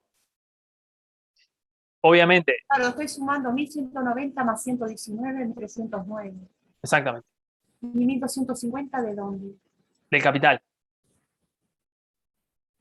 Vos al final del año, al último año, tenés que pagar el capital. De lo que vale el instrumento, el valor principal, digamos. Exacto. ¿No? Claro. De vuelta. A vos te dieron 1000 hoy. Por algo que vale 1250. En realidad. No, en realidad vos te dieron. Sí, está bien, pero hay que expresarse bien. A vos te dieron $1000 hoy a cambio de que pagues $59 al año de interés durante 5 años y al final de esos 5 años pagues $1.250 más. ¿Está? Entonces, Un extra entonces, un extra al final. Es un dinero extra al final. sí, es por el valor de tiempo del dinero. O sea, el banco no te va a prestar, primero que no te va a prestar sin intereses y tampoco te va a prestar exactamente la plata que te pidió. O sea, él siempre te va a cobrar más, ya sea en forma de intereses o que el capital es más grande, pero siempre te va a cobrar más. ¿Cómo hablaste de deflactar? Eso es lo que no entendí, deflactar. No. Lo que decía de deflactar es, para vos calcular este 10%, vos deberías agarrar el flujo de fondos y deflactarlo. O sea, lo mismo que hicimos acá. ¿Tá? Tenés que agarrar el flujo de fondos. Lo que pasa es que acá lo que hiciste fue calcular el valor presente. Es distinto, pero digamos, lo que tenés que hacer es agarrar el flujo de fondos y deflactarlo a una tasa X, que lo que haga es que el flujo de fondos sea cero. O sea, en este caso, todos estos desembolsos que vos hiciste cada año, si vos los deflactás a una tasa X, tendrías que llegar a los mismos 1.000 que te prestaron al principio. ¿Tá? ¿Cuál es esa tasa? Es el 10%. Profe, Esto nos sirve para nosotros reconocer en la contabilidad cuál es el pasivo que tenemos al fin de cada ejercicio, al día de hoy. Exactamente. O sea, me dicen, bueno, ¿cuál es la obligación que vos tenés al fin del 2020? Hago este cuadrito y digo, bueno, la obligación mía de hoy es de 1.136. En nota podré poner que tengo que pagar 1.250 al final, pero eso es otra historia. Pero la contabilidad, este es el número. Claro. Bien. Claro, es un método de evaluación del pasivo. ¿Sí? Como el pasivo contempla diferentes periodos de tiempo entre que se genera el pasivo y se cancela, ¿sí? Si esto fuera, no sé, una deuda comercial, yo compré un bien y me comprometí a pagar dentro de 30 días $1.000, yo voy a poner en el pasivo $1.000. Ya está, no hay vuelta. ¿Entendés? El problema es que esto es a largo plazo. Entonces, como es a largo plazo, hay un valor tiempo del dinero implícito en la operación. Entonces, la norma no me deja evaluar el pasivo a, no sé, por ejemplo, los 1.250. Porque los 1.250 son a 5 años. ¿Entendés? Entonces, vos no podés evaluar el pasivo a un valor futuro, digamos. Tenés que evaluarlo al valor de ese momento. Para eso la norma establece un método de cálculo que es el costo amortizado. ¿Está? Es eso. Que lo que trata de hacer es ponderar el impacto que tiene ese sobreprecio que yo les digo que pagamos y los intereses, lo pondera en cada año en función de la distancia que hay entre que me dieron la plata y termino de pagar el préstamo.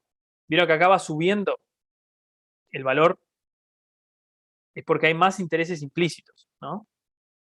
Al principio debo menos porque estoy más cerca de que me prestaron la plata. ¿Tá? Y al final estoy más lejos desde que me prestaron la plata hasta que lo pagué. ¿Entendés? Entonces acá este es el más grande porque hace 4 años que me prestaron la plata. ¿Tá? Hasta el último año que cancelo todo y ahí no tengo más pasivo, el pasivo es 0. Esto siempre les tiene que dar 0, ¿no? Evidentemente. Profe, Sí.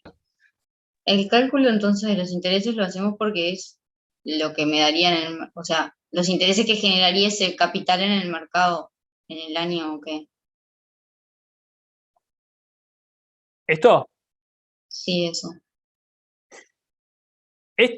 Claro, o sea, esto es esto es, digamos, esto es el componente, o sea, ¿cuál es la lógica detrás de esta metodología de costo amortizado? Lo que hace esto es decir, bueno, si vos calculaste el flujo de fondos, ¿tá? A ver si lo vamos a hacer un Excel, a ver si nos cierra exactamente. La verdad que no lo hice, esperemos que cierre.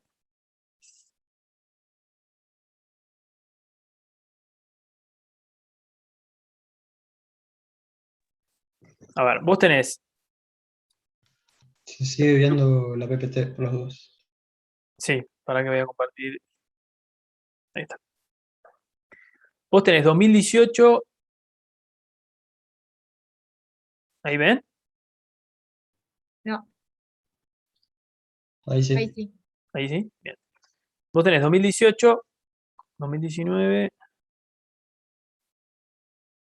Teníamos hasta el 2022.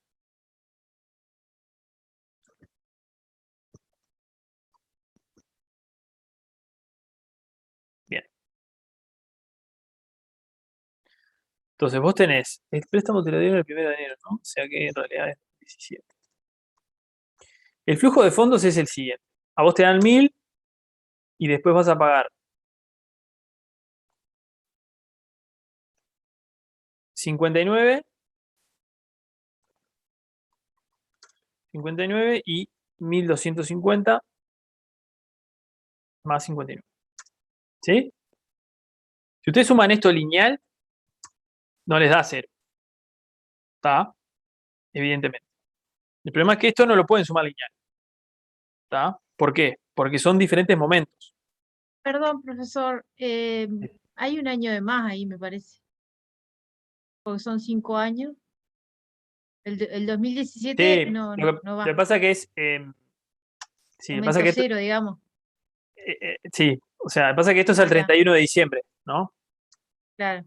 Y esto es también el 31 de diciembre. O sea, o Ujú. lo que es lo mismo el 1 de enero, que es cuando te dieron el. Claro, el momento cero, no se cuenta. Claro, Está bien. el Bien, 1 de enero del 18 te dieron la plata. Entonces, ahí está. para el flujo, lo tenés que ver así. Ahora, ¿cuál es la TIR? No. Ay, ¿cómo era la TIR? 10% era. No, sí, pero quiero calcularla a ver si está bien el 10%. Ah, Deme un segundo que me voy a fijar cómo es en inglés, porque tengo en inglés.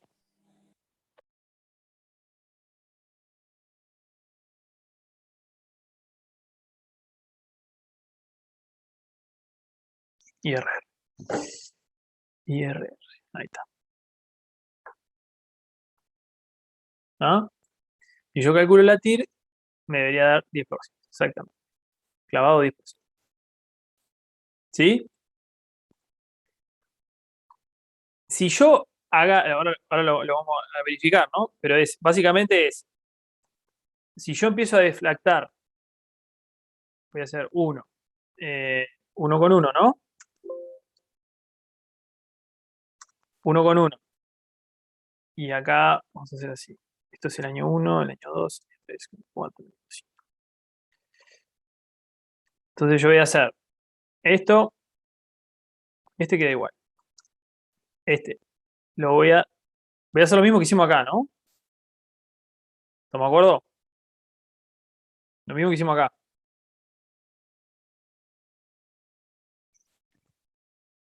Yo agarro y hago este dividido este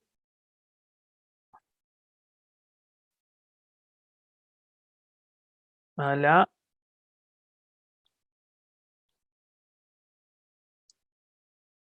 este.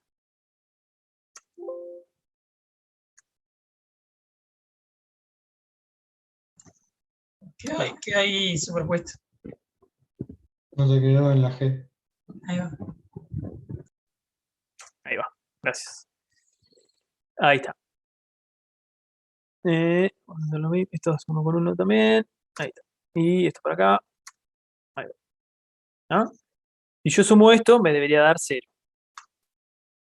¡Tarán! ¿Vieron? O sea, es lo que dice acá la definición, ¿no? Dice, la tasa que descuenta exactamente el flujo futuro de pagos en efectivo o ingresos durante la vida útil esperada del instrumento financiero al importe neto en libros del activo financiero o pasión financiera. El cálculo incluye todos los flujos de efectivo, por ejemplo, honorarios, costos de transacción, primas, descuentos, entre otras partes del contrato. ¿Sí? La tasa que me descuenta exactamente el flujo es, en este caso, 10%. ¿Se entendió? Ahora, si ponemos en la diapositiva, en el ejemplo, Ujú. Acá. sí, ahí vamos a tener 100, 104, 109, 113. Eso es el 10% De A, del costo amortizado. exactamente. Y el costo amortizado se calcula ¿cómo? Como el costo al momento más la deflación del flujo de fondos. Es esto, Sí. que es el valor original, o sea, el valor del El 1000 inicio. no va a variar, va a ser siempre 1000 porque estamos. El 1000 es lo que te prestaron. Ese es Claro. el momento inicial. Sí. A eso le haces el 10%, por eso dice A por 10. ¿Viste que dice B? B Sí, igual A por 10. Este es A. A por 10, 100. 1000 por el 10%, 100. C es el interés, que ya te lo daba acá, que era el 4,7 de los 1250, que es el capital que te prestaron. Bien. Este más este menos este te da los 1041. ¿Ah? Ese es el costo amortizado al final del ejercicio. Es el valor inicial al inicio del otro ejercicio. Claro. Ese lo llevas para el año siguiente, como valor inicial. A eso le calculás el 10%, por eso te da 104. Le restás los intereses, llegás a... Porque el 1086 está, o sea, es el valor que vamos a tener presente el 31 del 12 del 2019. Exacto. Cada uno de estos, como decía el compañero al inicio, es el costo, el valor que vas a tener que poner de ese pasivo en tus estados financieros cada año. En el 18 en el 19 en el 20. Claro, por eso lo único que deflactamos es el valor final del siguiente ejercicio. Claro. Ok. Usted piense lo siguiente. Esto es lo que trata de o sea, este 10% que es, conceptualmente, es el interés implícito en el flujo. ¿Sí? Si ustedes a ustedes le dan $1000, si ustedes se comprometen a pagar todo esto, o sea, 1545 en diferentes momentos en el tiempo, ok, pero se comprometen a pagar 1545, ustedes hay un interés implícito que es ese. O sea, hay un interés anual implícito en ese flujo, o sea, ese sobreprecio que están pagando, que es el interés implícito, es ese 10%. ¿Está? Entonces, ¿qué es lo que me dice la metodología de costo amortizado? Me dice, vos agarrá ese 10% y multiplicáselo a el valor que tengas. En este caso, el costo amortizado que tengas al inicio de cada año. Restale el flujo de fondos, o sea, restale lo que pagaste, porque obviamente cuando vos pagás, la deuda disminuye, ¿no? Y eso te va a dar el costo amortizado del siguiente año. ¿Sí? ¿Se entiende? Esto es lo que hace, el 10% lo que hace es como uniformizarte durante el tiempo, durante la vida útil del instrumento, uniformizarte los intereses implícitos en cada año. Profe, los ingresos por intereses, los 100, los 104, los 109, los 113, los 119, o sea, serían las unidades monetarias del futuro para pagar, digamos, el sobreprecio, o sea, los 250 más los intereses, ¿no? Exacto, exacto. Al momento de cada año. Sí, a la moneda de cada año. Sí, ahí va. Exactamente. Exactamente. ¿Sí? ¿Se entendió eso? Pero para vos no sería un ingreso entonces, sí. ¿Cómo? Que no sería como un ingreso, es como el aumento de valor que va a tener tu pasivo. Claro, no es un ingreso. Dice ingreso por intereses, pero no es un ingreso. O sea, dice ingreso porque es como lo que aumentás el pasivo por, digamos, el valor tipo del dinero, o sea, por ese interés implícito. ¿Tá? Y después le restás lo que efectivamente pagaste. Esto es real, o sea, esto es plata constante y sonante, ¿no? ¿Entendés? Sí, pero marea un poco que diga ingreso por interés. Sí, porque en realidad no es un ingreso, es como el aumento implícito de tu pasivo. Exactamente. Del valor del pasivo. Exactamente. Yo cuando leí lo primero que pensé era que era el 10% que nosotros íbamos a estar cobrando. No, acá no cobras nada porque vos pagás, es un pasivo. O sea, vos tenés todo obligaciones, no hay activos, no hay inversión. Acá pagás todo. O sea, Estás viendo cómo reconocer el pasivo, ¿no? estás viendo A medida que pasan los años. Claro, estás viendo cuánto tenés que, digamos, cuánto tenés que reconocer cada año de ese sobreprecio que estás pagando porque alguien te prestó plata. ¿Sí? O sea, esos ingresos vendrían a ser lo que yo debería haber pagado por el valor al día de hoy, digamos, en cada año. Lo que debería haber pagado. ¿Podría tomarse así? Sí, pero claro, pero en realidad vos contractualmente tenés otra obligación, que es pagar los intereses, los 59. Sí. Por eso se los descuenta. Claro, Sí. por eso se descuenta lo real que pagué. Exacto. O sea, profe, esos valores de ingreso por intereses sería como subvaluar al costo amortizado en la tasa, digamos. O sea, es como calcularle el 10%, digamos. Es como Claro, lo mismo, pero al revés, digamos. Es el interés implícito, es el interés implícito en el flujo, exactamente. Ahí va. Ese 10% en realidad, porque hay como duda con eso, es en realidad lo que el mercado pagaría por, no sé, por un préstamo. Es decir, si alguien tuviera $1.000, el mercado le iba a pagar el 10%. Entonces, como a mí me dieron $1.000, yo tendría que pagar supuestamente, porque el mercado me manda que tendría que pagar el 10%, o sea que serían 100 lo que tendría que pagar, pero resulta que en mi contrato no pago 100, pago 59. Entonces ahí es que le resto esos 59 para quedarme los 1.041. Claro. Una cosa por ahí. Sí, digamos, ese 10% lo que tiene es que es uniforme en la vida útil del contrato, ¿no? Esa es la clave en esto. O sea, porque eso podría variar, digamos. ¿No? No, en realidad no, el 10% no va a variar, porque es algo que surge como consecuencia del flujo. O sea, el 10% es el sobreprecio que tengo año a año porque alguien me prestó plata durante 5 años. Con esas características, ¿no? O sea, me prestó plata durante 5 años con la característica de que yo le pagué el capital al final, el capital era de 1.250 y le pagué intereses todos los años. ¿Tá? Si el contrato dijera otra cosa, por ejemplo, otro ejemplo, ¿no? Que supóngase que en lugar de pagar intereses todos los años, esto pagadero anualmente, pague todos los intereses al final del año, ¿sí? Ahí ya te va a cambiar la tasa. Porque vos vas a tener que pagar más al final. Y como vas a tener que pagar más al final, en realidad te están prestando más plata. ¿Entendés? Entonces la tasa va a ser más alta. El interés implícito en la operación va a ser más alto. Entonces, cada una de esas tasas va a estar calculada en función de cuál es el flujo de fondos que está establecido en el contrato. Claro, ¿Sí? ahí va. Y ahora quedó claro, profe. ¿Entendés? No es una tasa de mercado, o sea, es algo implícito en el contrato. No es una tasa de mercado. Sí, exactamente. Si lo mirás del lado de un banco, por ejemplo, el banco puede llegar a especular con esa tasa.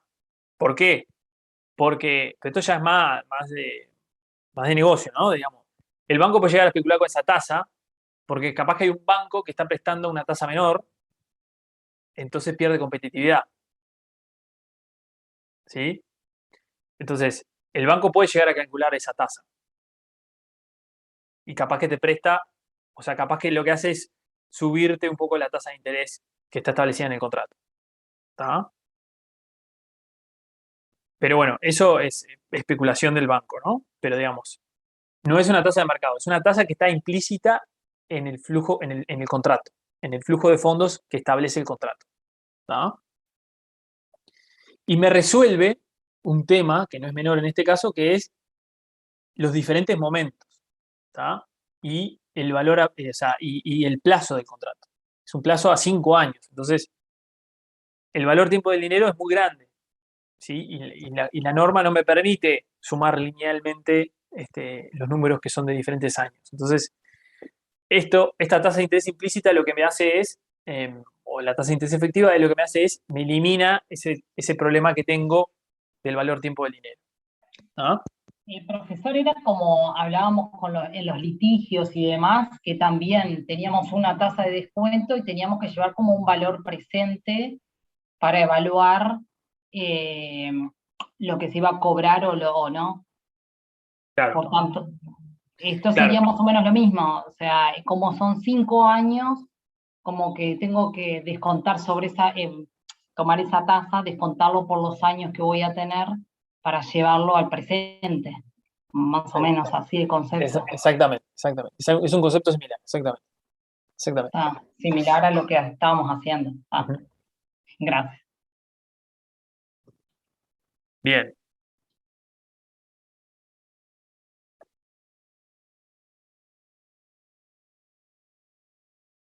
Bueno, acá es algo similar. Esto es un bono, ¿no?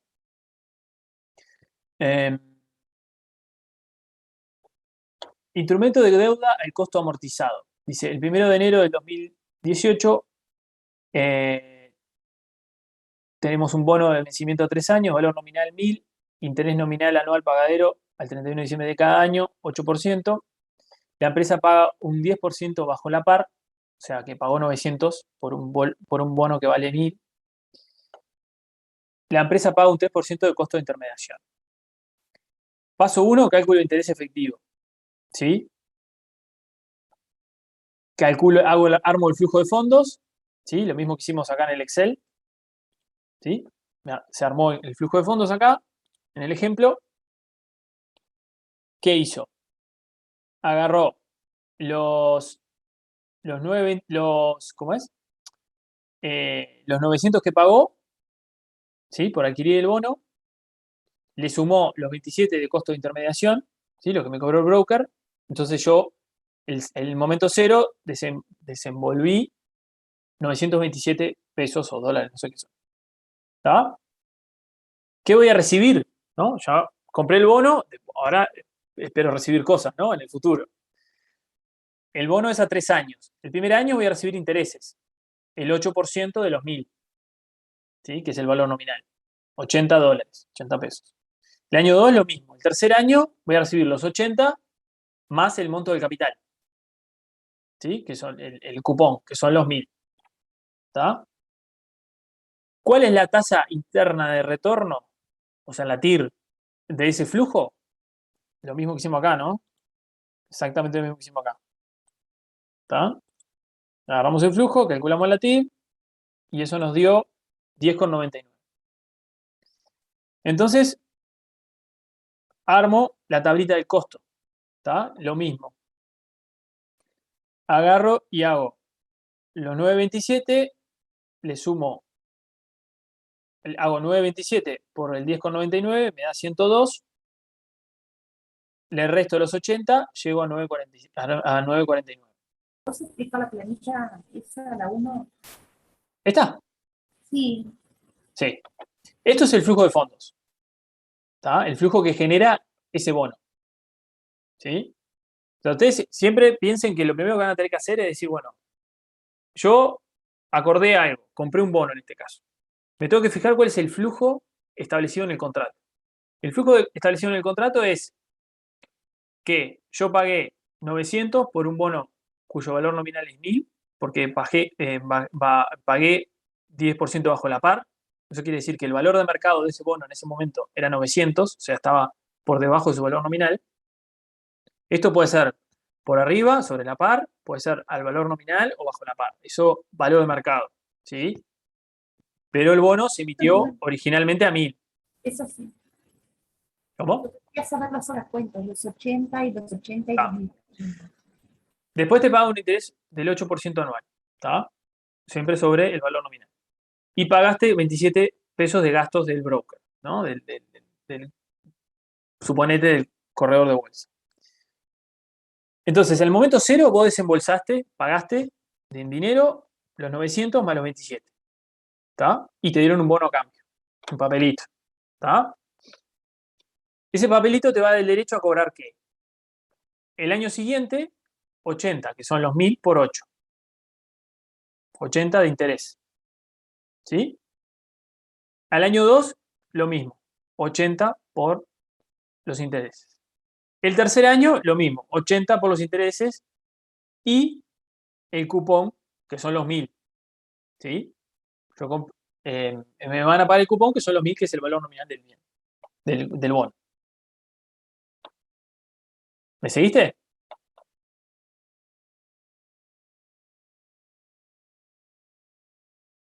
¿Hola? ¿Te acordó? Al tercer año son 1080, profesor. Al tercer año son 1080 porque son los 1000 del cupón que me van a pagar y los 80 de los intereses del último año. ¿No lo sumás ahí? Todo lo que acumulaste. No, porque son momentos distintos en el tiempo, precisamente. No lo puedes sumar. ¿Sí? ¿Y la TIR cómo la ayudan? Bueno, la TIR, a ver, la TIR en la revisión te la van a dar como dato de letra porque es lo que te digo. Necesitas una calculadora científica para hacerlo o Excel. Pero básicamente es la tasa de interés que si vos descontás los flujos de cada año, o sea, si vos haces dividido 1 con 10,99 a la 3, acá haces 80 por 1, 1 con 10,99 a la 2 y todo así, te da 0. Te da los 9,27. O sea, es la tasa que descontando por 3 años, por 2 años y por 2 años, por un año, si sumás esos 3 valores, te tiene que dar 9,27. ¿Está? Profe, y una Gracias. consulta que tengo. Muchas gracias, profesor. No, por nada. Los intereses cada vez en realidad son menos, ¿no? Porque al deflactarlos, tipo, por más que sea es siempre el 8% sobre 1000, tipo, cada vez como que van a ser menos a nivel monetario, digamos. El valor presente va a ser cada vez menor, sí.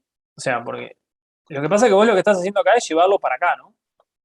Y sí, van a ser menores en ese sentido. Pero el Claro. interés es siempre el mismo, porque el interés es el 8% del cupón, o sea, de los 1000. Claro, pero en realidad es como que tipo en el futuro Lo que pasa es que vas a si vos cobrar cada vez menos interés. Claro, pero eso es así siempre. ¿Sabes?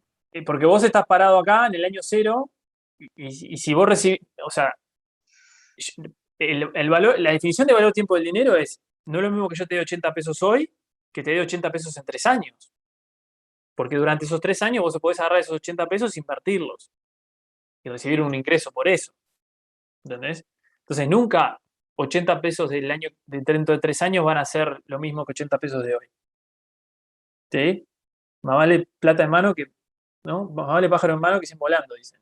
Claro, claro. Profe, ¿y el 10,99 de la TIR esa cómo me perdí ahí? ¿Cómo era que la calculábamos? Es lo mismo que hicimos acá.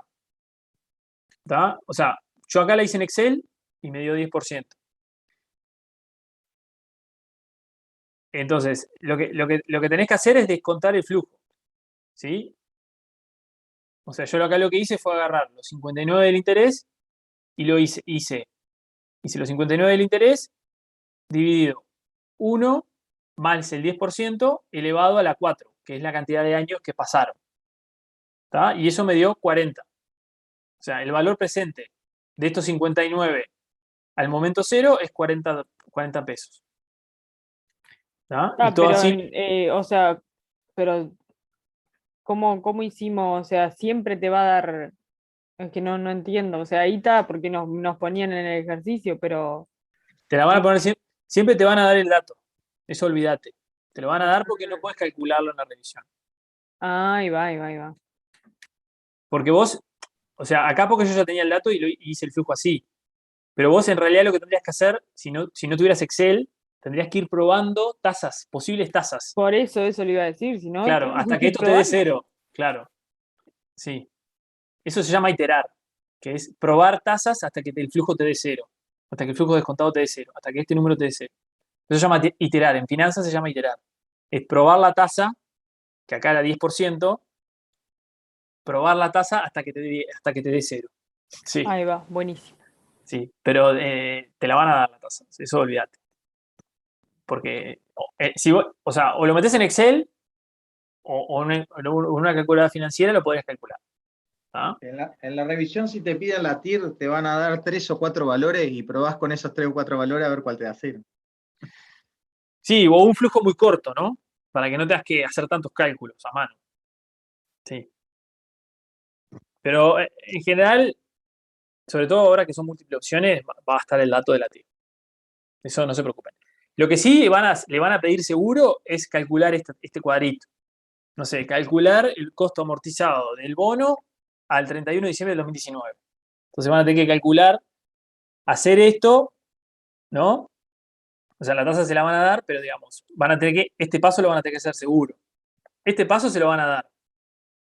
Este dato se lo van a dar, no van a tener que hacer este cálculo. El interés efectivo, la tasa interna de retorno no la van a tener que calcular, se la van a dar.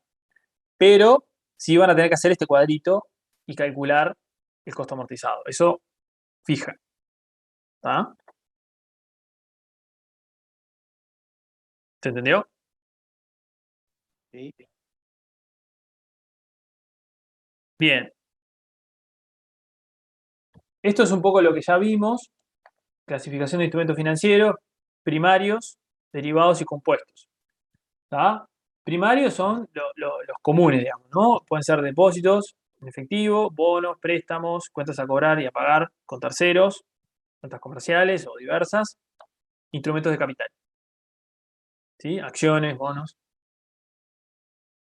Derivados son los que hablamos que están asociados a una variable subyacente. ¿Sí? Lo que hablábamos de los forwards, los futuros, las opciones, los swaps, los calls y los caps. ¿Tá? Son todos instrumentos de futuro. O sea, que tienen una variable subyacente que afectan su valor. ¿Sí? Y compuestos es la deuda convertible, lo que hablamos al principio de bonos o acciones convertibles en préstamos o viceversa.